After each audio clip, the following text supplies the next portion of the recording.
अब घर में आलू के समोसे बनाना कोई बड़ी बात नहीं है, लेकिन जब घर में एक साथ बहुत सारे मेहमान आ जाएं तो एकदम से इतने सारे समोसे बनाना बहुत बड़ा टास्क बन जाता है। आज मैं आपको ये रेसिपी दिखाती हूँ जिसमें समोसे का टेस्ट तो आएगा ही, लेकिन चाय के साथ बहुत ही आसानी से थोड़े से आटे से बहुत सारे समोसे बन जाएंगे। तो फिर देर किस बात की, चलिए बनाना स्टार्ट करते हैं। अब सबसे पहले हम समोसे का आटा तैयार कर लेते हैं। उसके लिए एक बाउल में हाफ टी स्पून मैंने ज़ीरा डाला है। अकॉर्डिंग टू टेस्ट इसमें हम नमक शामिल करेंगे और इसके बाद मैं इसमें 2 टेबलस्पून भर के घी का इस्तेमाल करूंगी। इस रेसिपी में हम ऑयल का इस्तेमाल नहीं करेंगे। इसके बाद मैं इसमें 200 ग्राम यानी कि 1 पाव से भी कम मैदे का इस्तेमाल करूंगी, जिसको हमने अच्छी तरह से छान लेना है। मैदे को इस्तेमाल करने से पहले छानना बहुत ज़रूरी है, इसलिए इसको हम अच्छी तरह से छान लेंगे। अब इसमें हम आहिस्ता आहिस्ता पानी डालते जाएंगे और इसकी हमने थोड़ी सी हार्ड एक डो तैयार कर लेनी है। डो तैयार करने के लिए पानी को कभी भी एकदम से नहीं डाला जाता, आहिस्ता आहिस्ता पानी डालते जाएंगे और इस मैदे को हम गूंथते जाएंगे। इसको हमने न बहुत ज़्यादा पतला रखना है, न बहुत ज़्यादा इसको हमने हार्ड कर लेना है। इसको हमने नॉर्मल आटे से थोड़ा सा सख्त रखना है।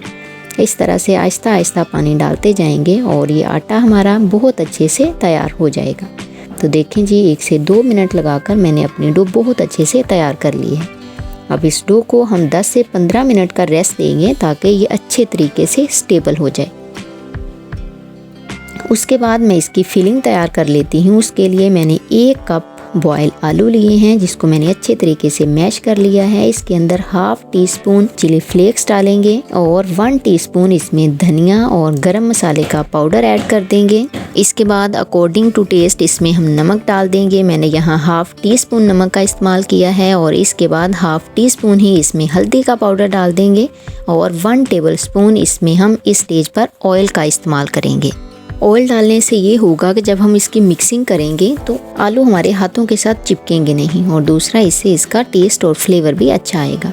अच्छी तरह तमाम स्पाइसेस को हमने आलूओं के साथ मिक्स कर देना है ताकि यकजान हो जाएं। उसके बाद इसकी बाइंडिंग के लिए हम इसमें 3 से 4 टेबलस्पून कॉर्नफ्लावर का इस्तेमाल करेंगे। कॉर्नफ्लावर से क्या होगा कि जब हम इनको फ्राई करेंगे, इनकी फिलिंग करेंगे, तो हमारे ये जो आलू है, ये जो फिलिंग है, ये बिल्कुल भी ख़राब नहीं होगी, ना ये खुलेगी ना ये फटेगी। तो देखें कितनी ज़बरदस्त किस्म की हमारी फिलिंग बनकर तैयार हो गई है। अब जो डो हमने तैयार करके रखी हुई थी वो भी 15 मिनट में अच्छी तरह से स्टेबल हो गई है। अब हमने इसको 2 इक्वल हिस्सों में डिवाइड कर देना है और एक हिस्सा उठाना है। इसका इस तरह से हमने पेड़ा बनाना है, जैसे नॉर्मली हम रोटी का पेड़ा बनाते हैं। और पेड़ा बना लेने के बाद इसकी हमने रोटी की तरह एक रोटी बेल लेनी है। इसका साइज़ आप अपनी मर्ज़ी के मुताबिक बड़ा कर लें, छोटा कर लें, ये आपकी अपनी मर्ज़ी है। बस आपने ये करना है कि इसकी मोटाई रोटी से ज़्यादा नहीं करनी। अब इसके ऊपर जो फिलिंग हमने तैयार करके रखी हुई थी उसको डालकर इस तरह से हल्के हाथों से फैलाते रहेंगे। ये काम थोड़ा सा मुश्किल है, लेकिन अगर हम इसी तरह इसी स्पैचुला या चम्मच के ऊपर थोड़ा सा ऑयल लगाकर इसको फैलाएंगे तो ये हमारे स्पैचुला या चम्मच के साथ चिपकेंगे नहीं। इसके बाद इस फिलिंग के ऊपर हल्का सा ऑरिगेनो स्प्रेड कर देंगे। अगर आपके पास अवेलेबल हो, ना हो तो आप कसूरी मेथी भी हल्की सी डाल सकते हैं। इसके बाद जो दूसरे पेड़े की हमने रोटी तैयार करके रखी हुई थी इसके ऊपर डाल देंगे। अब इसके किनारों को हमने खूबसूरत सी शेप देने के लिए रिमूव कर देना है और इसका जो सेंटर पार्ट है उसको हमने इस तरह से स्क्वायर शेप में कट कर देना है। इस तरह से आपके पास कोई छुरी हो तो आप उससे भी कट कर सकते हैं। अगर आपके पास कोई पिज़्ज़ा कटर हो तो आप उससे भी कट कर सकते हैं। जी, आपकी अपनी मर्ज़ी है, जो चीज़ भी आपके पास अवेलेबल हो। अब इस तरह से एक एक पीस हम उठाएंगे, इसके ऊपर थोड़ा सा ऑयल या घी लगाकर इसके 2 किनारों को पकड़कर इस तरह से दबा देंगे और पीछे वाले 2 किनारों को भी पकड़कर इस तरह से चिपका देंगे तो हमारी खूबसूरत सी शेप बनकर तैयार हो जाएगी। अब बारी आती है इन स्नैक्स को फ्राई करने की। तो उसके लिए आपने किसी बड़े बर्तन का इस्तेमाल करना है और ऑयल को पहले आपने अच्छी तरह गर्म कर लेना है। फिर फ्लेम को आपने मीडियम टू लो कर देना है। जब फ्लेम को आप मीडियम टू लो कर देंगे उसके बाद आपने अपने ये स्नैक्स डालना शुरू करने हैं और आग को आपने गलती से भी हाई नहीं करना, नहीं तो ये ऊपर से जल जाएंगे और अंदर से कच्चे रह जाएंगे और हमारी जो फीलिंग है वो भी अंदर से कच्ची रह जाएगी। तो आपने थोड़ा सा टाइम लगा कर, जल्दबाजी में ये काम नहीं करना, थोड़ा टाइम निकाल कर आपने इनको फ्राई करना है, तभी हमारे स्नैक्स बहुत ही खस्ता और क्रिस्पी बनेंगे। अब हमने इनको गोल्डन ब्राउन होने तक फ्राई करना है। 8 से 10 मिनट में ये इस तरह से गोल्डन ब्राउन हो जाएंगे। तो देखें जी कितने ज़बरदस्त किस्म के हमारे स्नैक्स बनकर तैयार हैं। बेस्ट हैं ये इफ्तार के लिए। अफ्तारी में अगर कोई ख़ास मेहमान आ रहे हैं तो आप ये रेसिपी बनाकर उनको खिलाएं, उनको बहुत पसंद आएगी। बेस्ट है ये बच्चों के लंच बॉक्स के लिए, बेस्ट है ये टी टाइम के लिए। सिंपल से आलू के स्नैक्स आप लोगों को बहुत पसंद आएंगे। बिल्कुल 1 कप मैदे से और थोड़ी सी फीलिंग से देखें हमने ढेर सारे स्नैक्स बनाकर तैयार कर लिए हैं। तो आज मैं आप लोगों के साथ एक बहुत ही ज़बरदस्त स्टीम चिकन चरगा की रेसिपी शेयर करने जा रही हूँ। ये चरगा इतना सॉफ्ट, जूसी और मक्खन मलाई की तरह इतना सॉफ्ट बनेगा कि आप इससे किसी का भी दिल जीत सकती हैं। तो फिर देर किस बात की, चलिए इस ज़बरदस्त सी रेसिपी को बनाना शुरू करते हैं। स्टीम रोस्ट चरगा को बनाने के लिए मैंने यहाँ पर एक मुर्गी ले ली है। इस रेसिपी में हम होल मुर्गी का इस्तेमाल करेंगे। इसका वेट है तकरीबन 1.5 किलो। इस मुर्गी को मैंने अच्छी तरह धो लिया था और इसके बाद मैं इस पर लगाऊंगी इस तरह से गहरे गहरे कट्स। आप लोग चाहें तो बाज़ार से भी इस पर इस तरह से कट्स लगवा सकते हैं, लेकिन जब हम घर में अच्छे और ख़ूबसूरत तरीके से लगाएंगे तो वो बहुत ज़्यादा खुशनुमा लगेंगे। बस इस तरह से वी की शेप में हमने चिकन पर कट्स लगा लेने हैं और इसके जो लेग पीस हैं उनके ऊपर भी हम वक्फे से इस तरह से कट्स लगा लेंगे और इसकी जो बैक साइड है उस पर भी हम इस तरह थोड़े थोड़े फासले पर कट्स लगा लेंगे। कहने का मतलब ये है कि हमने पूरी मुर्गी पर इस तरह से हल्के हल्के से कट्स लगा लेने हैं। चिकन की स्मेल को दूर करने के लिए और इसके अंदर जो थोड़ा बहुत ब्लड है उसको निकालने के लिए, रिमूव करने के लिए यहाँ पर हम लेमन का इस्तेमाल करेंगे। सबसे पहले तो इस चिकन को हम किसी बड़े और खुले बर्तन में ट्रांसफ़र कर देंगे जिसके अंदर ये अच्छी तरह से डिप हो जाए। उसके बाद मैंने यहाँ 3 से 4 टेबल स्पून लेमन का जूस डाला है, या आप 3 से 4 लेमन निचोड़ कर डाल दें। आप कोशिश कीजिएगा कि स्टीम रोस्ट चरगा बनाने के लिए तकरीबन 1.25 किलो से लेकर 1.5 किलो के दरमियान का अगर चिकन होगा तो आपका स्टीम रोस्ट चरगा बहुत ही ज़बरदस्त अंदर तक जूसी, नरम और पका हुआ बनेगा। इसके ऊपर मैं तकरीबन 2 टेबल स्पून के जितना नमक लगाकर हाथ की मदद से इस पर अच्छी तरह से फैला दूंगी और उसके बाद हम इसमें पानी डालेंगे। पानी आपने इतना डालना है कि ये पूरी मुर्गी इसके अंदर डिप हो जाए। यहाँ पर मैं तकरीबन 2 लीटर पानी का इस्तेमाल कर रही हूँ। अब इसको 1 घंटे के लिए हम छोड़ देंगे। जब 1 घंटे के बाद हम देखेंगे तो इसका कलर बिल्कुल वाइट हुआ होगा। इसके अंदर जितनी भी स्मेल है वो ख़त्म हो जाएगी, जो भी ब्लड वगैरह है वो सारा ख़त्म हो जाएगा। तो देखें 1 घंटे बाद आप इसका कलर देखें, नोटिस करें कि पहले कलर किस तरह का था और अब देखें किस तरह का है। अब इसको आप किसी छलनी में डालकर इसका पानी एक दफ़ा से निचोड़ लीजिएगा। उसके बाद इसकी मैरिनेशन करते हैं। स्टीम रोस्ट चरगा की मैरिनेशन के लिए सबसे पहले मैं 1 टेबलस्पून अदरक और लहसुन का पेस्ट डाल दूंगी। इसके बाद 1 टेबलस्पून मैं इसमें सुरख मिर्च डाल दूंगी, 1/2 टेबलस्पून मैं इसमें हल्दी डाल दूंगी, 1 टेबलस्पून इसमें मैं नमक डाल दूंगी और 1 टेबलस्पून ही इसमें मैं खुशक धनिए का पाउडर डाल दूंगी। इसके बाद मैं इसमें गरम मसाले का पाउडर डालूंगी 1 टेबलस्पून और सीख कबाब मसाला भी हम इसमें डालेंगे 1 टीस्पून के जितना। अब इसमें मैं 2 चम्मच भर के दही डाल दूंगी जिसको मैंने अच्छे से फेंट लिया है और 1 टेबलस्पून इसमें मैं लेमन का जूस डाल दूंगी। इसके बाद 1 टेबलस्पून इसमें हम सोया सॉस ऐड कर देंगे और 1 टेबलस्पून ही इसमें मैं चिली सॉस ऐड कर दूंगी। के कलर को मज़ीद खूबसूरती देने के लिए, खूबसूरती को बढ़ाने के लिए मैं इसमें ऑरेंज फूड कलर ऐड कर दूंगी। ये बिल्कुल ऑप्शनल है, आपके पास हो तो डाल लीजिएगा, ना हो तो मत डालिएगा, लेकिन इससे क्या होगा कि इसकी खूबसूरती में इजाफा होगा। अच्छी तरह मिक्स कर लेने के बाद अब हमने क्या करना है, इसकी मैरिनेशन करनी है। यहाँ पे आप हाथों पर ग्लव्स डाल लीजिएगा और यहाँ पे आपने किसी चम्मच या कांटे की मदद से इसकी मैरिनेशन नहीं करनी, आपने हाथ का इस्तेमाल करना है और जो डीपली कट्स हमने लगाए हैं फिंगर की मदद से आपने इसके अंदर तक अच्छी तरह से इस मसाले को लगा देना है। उसके बाद आप कोई भी इस तरह का थ्रेड धागा ले लीजिए और इसकी टांगों को पकड़कर आपने इस तरह से बंद कर देना है, बांध देना है। चिकन हमारा अच्छी तरह मैरिनेट हो गया है। अब बारी है इसको गलाने की। तो उसके लिए एक बड़ी और खुली साइज़ की हम कढ़ाई लेंगे। इसके अंदर तकरीबन मैंने 1 लीटर पानी डाला है। इसके ऊपर इस तरह का कोई स्टैंड रख देंगे। पानी आपने इतना ही डालना है कि चिकन उसके साथ टच ना करे। उसके ऊपर आप इस तरह की कोई भी, अगर आपके पास स्टीमर नहीं है तो इस तरह की कोई भी जाली रख दीजिए और उसके ऊपर हम अपना चिकन रख देंगे और ढक्कन देकर इसको कवर कर देंगे तकरीबन 30 मिनट। और फिर इसको 30 मिनट पका लेने के बाद फिर हम इसका ढक्कन खोलेंगे, या आप दरमियान में ढक्कन खोलकर इसको चेक भी कर सकते हैं। बस बेसिकली हमने क्या करना है, हमने इस चिकन को गलाना है। इस चिकन को मैंने तकरीबन 35 मिनट पका लिया था और यहाँ पर मेरे से रिकॉर्डिंग नहीं हो सकी। तो जैसे ही मैंने इसको निकाला फिर मैंने एक बड़ी साइज़ की फिर एक कढ़ाई ले ली है और उसके अंदर थोड़ी ज़्यादा क्वांटिटी में मैंने इस तरह से ऑयल डालकर इसको पहले अच्छी तरह गर्म कर लिया है। फिर फ्लेम को मीडियम करके इस तरह से हम 10 से 15 मिनट लगाकर इसको दोनों साइडों से फ्राई कर लेंगे। तो ज़बरदस्त किस्म का हमारा स्टीम रोस्ट चरगा बनकर तैयार हो जाएगा। के बाद इसको स्टीम देने के बाद जब हम फ्राई करते हैं तो उससे ये चीज़ हो जाती है कि इसके ऊपर जो कच्चे मसाले लगे हुए होते हैं वो अच्छी तरह से पक जाते हैं और इससे एक बहुत ही प्यारी सी खुशबू आने लगती है।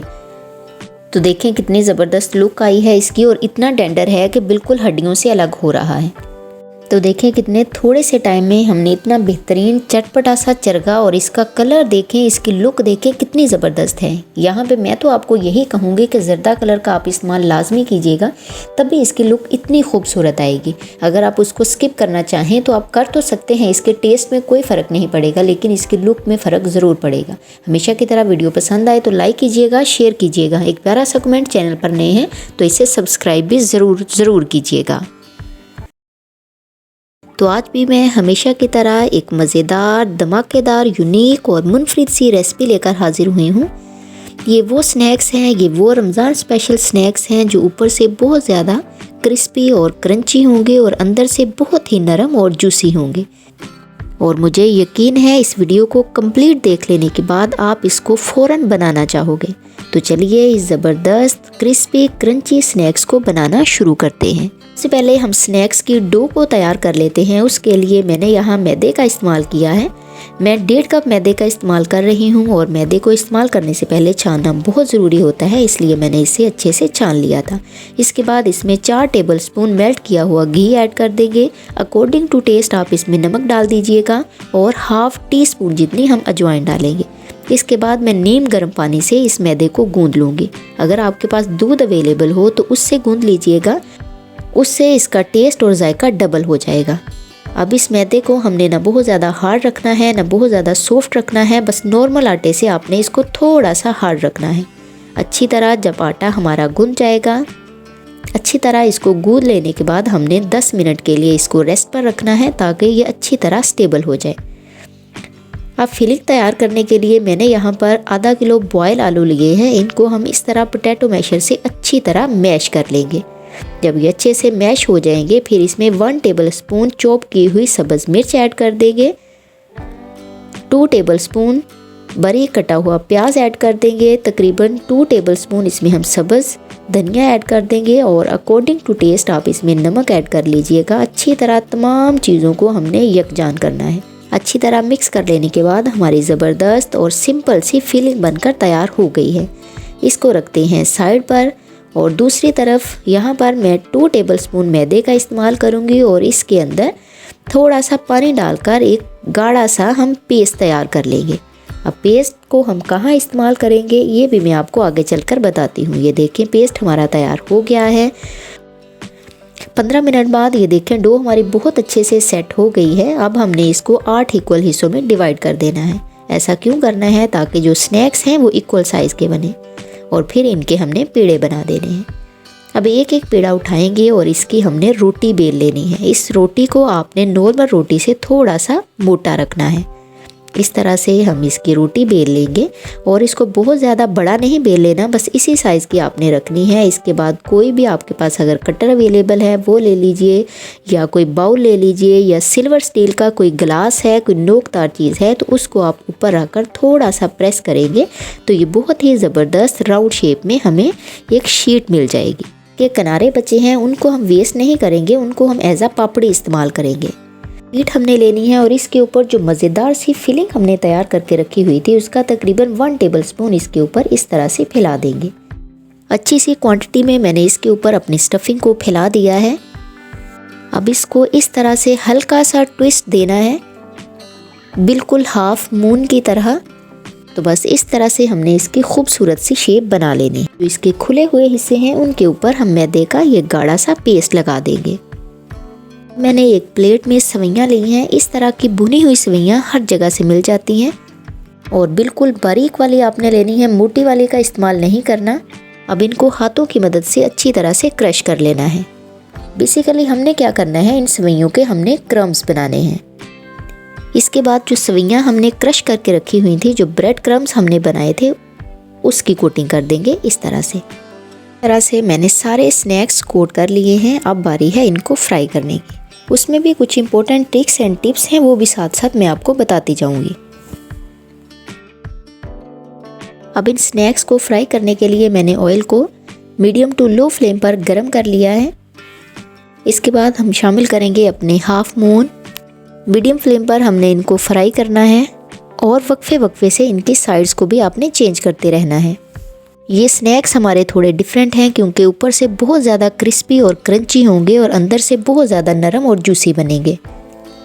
अब आपके सामने इनके जो किनारे हैं वो हमने अच्छी तरह से कोट कर दिए हैं, इसलिए स्टफिंग बिल्कुल भी बाहर नहीं निकलेगी। बस एक बात का आपने ख्याल रखना है कि जब आप इन स्नैक्स को ऑयल से बाहर निकालें और आंच को आपने कम नहीं करना, आंच को आपने मीडियम टू लो ही रखना है। जब सारे स्नैक्स आप बाहर निकाल लोगे उसके बाद आपने फ्लेम को ऑफ करना है। तो बस जी हमारे स्नैक्स बहुत अच्छी तरह गोल्डन ब्राउन से हो गए हैं। अब हम इनको बाहर निकालते हैं। तो बहुत ही क्रिस्पी से, क्रंची से और मज़ेदार से स्नैक्स हमारे बनकर तैयार हैं। आप इन स्नैक्स को मेयोनीज़ के साथ खा सकते हैं, केचप के साथ खा सकते हैं, धनिया की चटनी के साथ खा सकते हैं या मिंट मायो सॉस के साथ खा सकते हैं। किसी के साथ भी खाइए, ये आपको बहुत ही मज़ा देने वाले हैं। तो हमारी Ramzan special recipe, iftar special recipe, easy and quick recipe बनकर तैयार है। बच्चों के लंच बॉक्स के लिए भी बहुत ही ज़बरदस्त है। आप भी इसे खाइए, बनाइए और मुझे कमेंट बॉक्स में लाजमी बताइएगा कैसी लगी मेरी ये रेसिपी। हमेशा की तरह वीडियो पसंद आए तो लाइक कीजिएगा, शेयर कीजिएगा। एक प्यारा सा कमेंट, अगर चैनल पर नए हैं तो इसे सब्सक्राइब भी ज़रूर कीजिएगा। तो आज भी मैं हमेशा की तरह आप लोगों के लिए एक बहुत ही क्रिस्पी, क्रंची, मज़ेदार, धुएंधार से आलू और चिकन के स्नैक्स लेकर हाजिर हुई हूँ। स्नैक्स ऊपर से इतने क्रिस्पी और क्रंची होंगे और अंदर से बहुत ही नरम, सॉफ्ट और जूसी होंगे कि खा लेने के बाद आपका दिल खुश हो जाएगा। अफ्तारी की दावतों के लिए, बच्चों के लंच बॉक्स के लिए ये परफेक्ट हैं। और मुझे यकीन है ये रेसिपी आप लोगों को इतनी पसंद आएगी कि इस वीडियो को कंप्लीट देख लेने के बाद आप इसे फ़ौरन बनाना चाहोगे। तो चलिए इस ज़बरदस्त और मुनफरिद से आलू और चिकन के स्नैक्स बनाना शुरू करते हैं। तो चलिए अपनी इस यूनिक और मुनफरिद सी रेसिपी को बनाना शुरू करते हैं। इस रेसिपी को बनाने के लिए सबसे पहले मैंने ले लिए हैं 3 आलू। इनका साइज़ आप देख लें, ये मीडियम साइज़ के आलू मैंने लिए हैं और मैंने रेड वाले आलूओं का इस्तेमाल किया है। आप वाइट वाले भी कर सकते हो, रेड वाले भी कर सकते हो, जो भी आपके पास अवेलेबल हों आप कर लीजिएगा। टेस्ट में कोई भी नुमाया फ़र्क नहीं पड़ेगा। 3 आलूओं को मैंने अच्छी तरह से धो लिया था और इसके बाद हम इनका छिलका इस तरह से रिमूव कर देंगे। छिलका रिमूव करने के बाद हमने इसकी एक स्पेशल तरीके से कटिंग करनी है। सबसे पहले तो आपने इस तरह से आलूओं को थोड़े मोटे स्लाइसिस में कट कर लेना है। जब ये मोटे स्लाइसिस में कट हो जाएंगे तब हमने क्या करना है, एक एक स्लाइस उठाना है और इसको हमने क्यूब्स की शेप दे देनी है। इस तरह से आप छोटे छोटे क्यूब्स में इनको कट कर लीजिएगा और इसी तरीके को फॉलो करते हुए मैंने अपने सारे आलूओं को क्यूब्स की शेप में कट कर लिया है। अब हमने क्या करना है, इनके अंदर जितना भी स्टार्च है 3 से 4 दफ़ा साफ़ पानी से वो निकाल देना है और जब पानी बिल्कुल वाइट हो जाएगा तब हम इनको इस्तेमाल करेंगे। इसके बाद ये मेरे पास है तकरीबन 200 ग्राम बोनलेस चिकन। इस रेसिपी में हम हड्डी वाला चिकन इस्तेमाल नहीं करेंगे, बोनलेस का ही इस्तेमाल करेंगे और इसकी कटिंग भी हमने वैसे ही करनी है जैसे हमने आलूओं की कटिंग की है। इस पीस को मैंने पहले अच्छी तरह से धो लिया था, फिर इसको थोड़ा सा आप लोग ड्राई कर लीजिएगा और इसके बाद आप ख़ुद इसकी कटिंग करेंगे एज़ कम्पेयर टू कि आप बाज़ार से करवाएं। आप ख़ुद करेंगे तो ज़्यादा अच्छे से इसकी कटिंग हो जाएगी। अब हमने क्या करना है, आलू के अंदर से पानी को रिमूव कर देना है, निकाल देना है और इसके अंदर हम डाल देंगे क्यूब्स में कटा हुआ चिकन जो हमने अभी अभी कट करके रखा हुआ था। इस तरह से। अब इसके अंदर हम डालेंगे 1 tablespoon chilli flakes, half tablespoon इसमें नमक डालेंगे, हाफ़ टेबल स्पून इसमें हम गार्लिक पाउडर डालेंगे और हाफ़ टेबल स्पून ही हम इसमें काली मिर्च का पाउडर ऐड कर देंगे। बस ये 4 चीज़ें डाल देने के बाद हमने इसको अच्छी तरह मिक्स कर देना। अब यहाँ पर मैं एक बाउल में तकरीबन 1 कप के जितना पानी डाल दूँगी और इसके साथ मैं डालूँगी पौना कप के जितना मैदा और 2 टेबल स्पून के जितना कॉर्नफ्लावर। अगर क्वांटिटी की बात की जाए तो मैंने लिया था 70 ग्राम पानी और 50 ग्राम मैंने मैदे का इस्तेमाल किया है और 20 ग्राम मैंने कॉर्नफ्लावर का इस्तेमाल किया है। आपने ये हिसाब रखना है कि जितना आपका पानी होना चाहिए और उतना ही आपका मैदा और कॉर्नफ्लावर होना चाहिए, यानी कि दोनों चीज़ों की क्वांटिटी आपकी सेम ही होनी चाहिए। अच्छी तरह इसको मिक्स कर लेंगे और इसके बाद मैं इसमें डालूँगी तकरीबन 2 चुटकी के जितना ज़र्दा कलर। ये ऑप्शनल है लेकिन डालेंगे तो इससे इसकी लुक बहुत अच्छी आएगी, लेकिन टेस्ट में कोई फ़र्क नहीं पड़ेगा। अब इसके बाद हम इसमें डालेंगे मैरिनेट किया हुआ चिकन और आलू। डाल देने के बाद इसको अच्छी तरह से हमने मिक्स कर देना है। इस स्टेज पर भी हमने इसमें कोई भी स्पाइसेस नहीं डालने। अच्छी तरह जब ये मिक्स हो जाएगा तब हमें चाहिए होंगे बटर पेपर, और बटर पेपर को आपने इस तरह क्यूब्स की शेप में ही कट कर लेना है।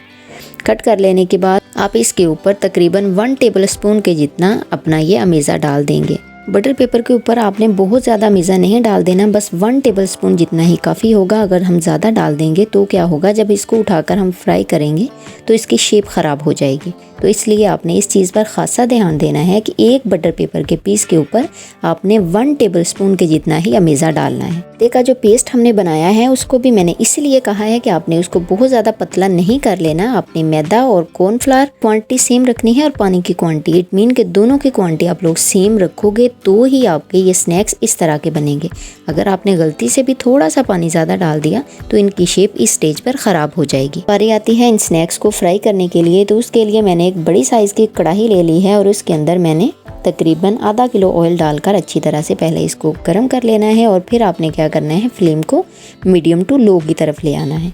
उसके बाद हम अपना एक एक बटर पेपर उठाएंगे और इसके अंदर डालते जाएंगे। इसको हमने हाई फ्लेम पर फ्राई नहीं करना, मीडियम टू लो फ्लेम के दरमियान ही फ्राई करना है। पहले आपने 2 से 3 मिनट एक साइड को फ्राई कर लेना है, फिर आपने 2 से 3 मिनट ही दूसरी साइड को फ्राई कर लेना है। जैसे ही इसका कलर इस तरह से गोल्डन ब्राउन होने लगेगा तो हमने क्या करना है, हमने इनको निकाल कर इसका बटर पेपर उतार देना है। ईज़िली इसका बटर पेपर उतर जाएगा, कोई मुश्किल नहीं आएगी। जैसे ही आप इसको निकालेंगे गर्मा गर्म आपने इसका बटर पेपर रिमूव कर देना है। तो देखें जी कितने ज़बरदस्त और मुनफरिद से स्नैक्स बनकर हमारे तैयार हो गए हैं। बेस्ट है ये इफ्तार के लिए, बेस्ट है ये टी टाइम के लिए, बेस्ट हैं ये बच्चों के लंच बॉक्स के लिए। उम्मीद है ये रेसिपी आपको बहुत पसंद आई होगी। हमेशा की तरह वीडियो पसंद आए तो लाइक कीजिएगा, शेयर कीजिएगा।